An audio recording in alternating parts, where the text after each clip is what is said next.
حضور علیہ الصلوۃ والسلام کو اللہ نے متعدد معجزات عطا کیے. سب سے بڑا معجزہ قرآن ہے اور دوسرا بڑا معجزہ معراج ہے. اور میں سمجھتا ہوں کہ معجزہ معراج ہر دور کے اندر اس دور کے سوالوں کا جواب ہے. تو اس کی ترتیب بھی دیکھ لیجئے، اس کی ترتیب بھی کتنی خوبصورت ہے. وہ بالکل سائنسی ترتیب ہے. یہ جو آنا جانا ہے، اٹھنا بیٹھنا ہے، ایک شہر سے دوسرے شہر میں منتقل ہونا ہے، تو اس کو ہمارے روزمرہ میں سفر کہا جاتا ہے، سیر کہا جاتا ہے، آمد و رفت کا نام دیا جاتا ہے. لیکن ٹیکنیکل زبان کے اندر اس کو، فنی زبان کے اندر اس کو، سائنس میں، فلسفے میں اس کو حرکت کہا جاتا ہے. اور حرکت پر کئی سوال ہمارا فلسفہ کرتا ہے، جدید سائنس، کہ جب حرکت ہوئی ہے تو خود بخود نہیں ہوئی، کسی نے حرکت دی ہے تو ہوئی ہے. یعنی یہ مائک اور یہاں سے اگر یہاں آ گیا ہے تو یہ ہاتھ تھا جس نے اس کو کھینچا، آج خود نہیں ہوئی حرکت. تو حرکت کے لیے کوئی محرک چاہیے جس نے حرکت دی ہے،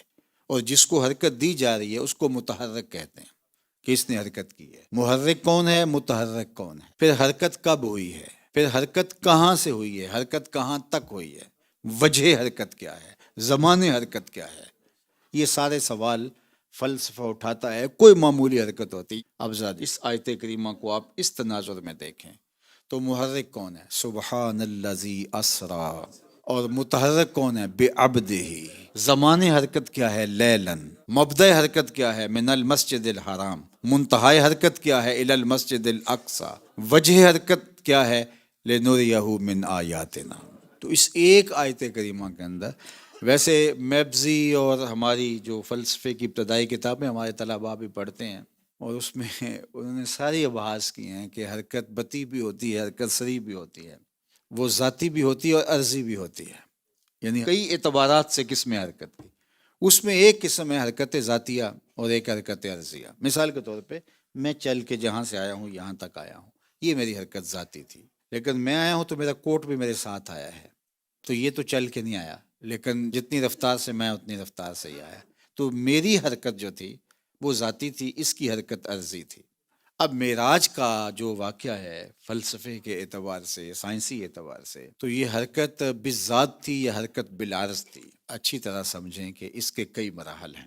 یہ مجموعہ ہے حرکت عرضیہ کا اور حرکت ذاتی. مسجد حرام سے لے کے مسجد اقصیٰ تک حضور تو براق پہ تھے، براق کی ذاتی حرکت تھی، حضور کی حرکت بالعرض تھی. حضور تو اپنی رفتار سے جا ہی نہیں رہے، حضور تو بیٹھے ہیں.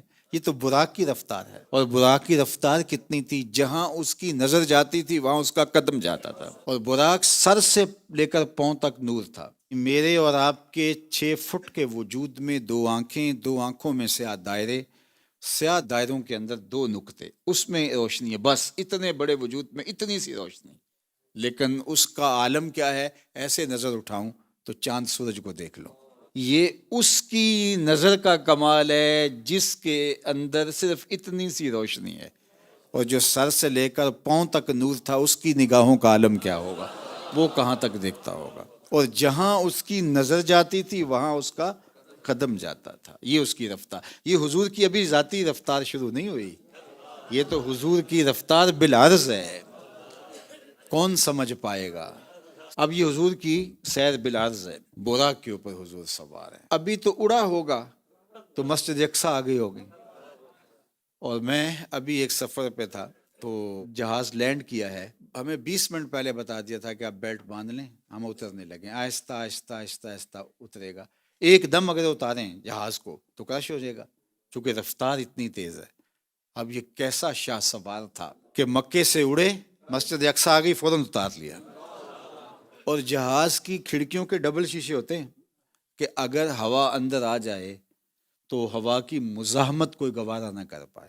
اور کوئی جہاز کی چھت کے اوپر بیٹھ کے سفر کر سکتا ہے کہ کوئی کہے کہ نہیں میں آج موسم بڑا اچھا ہے، انجوائے کرنا ہے، تو مجھے ذرا پروں کے اوپر بٹھا لیجئے. تو مجھے بتائیے کوئی کر سکتا ہے؟ حالانکہ جہاز کی رفتار جو ہے وہ 800، 900، 1000، 1100 کلومیٹر لگا لیجئے. تو اتنی اس کی رفتار ہے فی گھنٹے کے حساب سے. اور اس کے پروں کے اوپر اگر کوئی بیٹھے تو پڑخچے اڑ جائیں. جو لاکھوں میل فی سیکنڈ کی رفتار سے جا رہا ہے، حضور اس کی پشت پہ بیٹھے ہوئے ہیں. میں اس شاہ سوار کو سلام نہ کروں. اچھا، یہاں اور بات عرض کرنا چاہوں گا، یہ حضور کا سفر بھی نہیں ہے، یہ حضور کی سیر ہے. سفر اور سیر میں فرق ہوتا ہے. سفر جو ہوتا ہے وہ تیزی سے کیا جاتا ہے، ہدف پہ نگاہ ہوتی ہے اور سر پٹ دوڑتا ہے بندہ منزل پہ پہنچ جاؤ. اور جو سیر ہوتی ہے اس میں تیزی مقصود نہیں ہوتی. سیر جو ہے وہ تمہل کے ساتھ کی جاتی ہے، رک رک کے، ٹھہر ٹھہر کے. راستے میں کوئی منظر ہو تو بندہ رک جاتا ہے. دامن دل می کشد کے جائیں جاست، کہ ہر جگہ دل کھنچتا ہے کہ یہ جگہ ہے، یہاں رکے، یہاں ٹھہرے. ہر جگہ پہ ایک نیا لطف کشید کرنے کو اس کا جی چاہتا ہے. تو سیر تو پھر آہستہ آہستہ ہوتی ہے، ٹھہر ٹھہر کے، رک رک کے. اب یہ اتنی صورت کے ساتھ، ابھی سفر ذاتی شروع نہیں ہوا، ابھی عرضی ہے. اور یہ عرضی سفر نہیں ہے، اسرا، یہ سیر ہے. اور اتنی سری ہے کہ انسان کی عقل حیران ہے کہ یہ کیسے ہوا.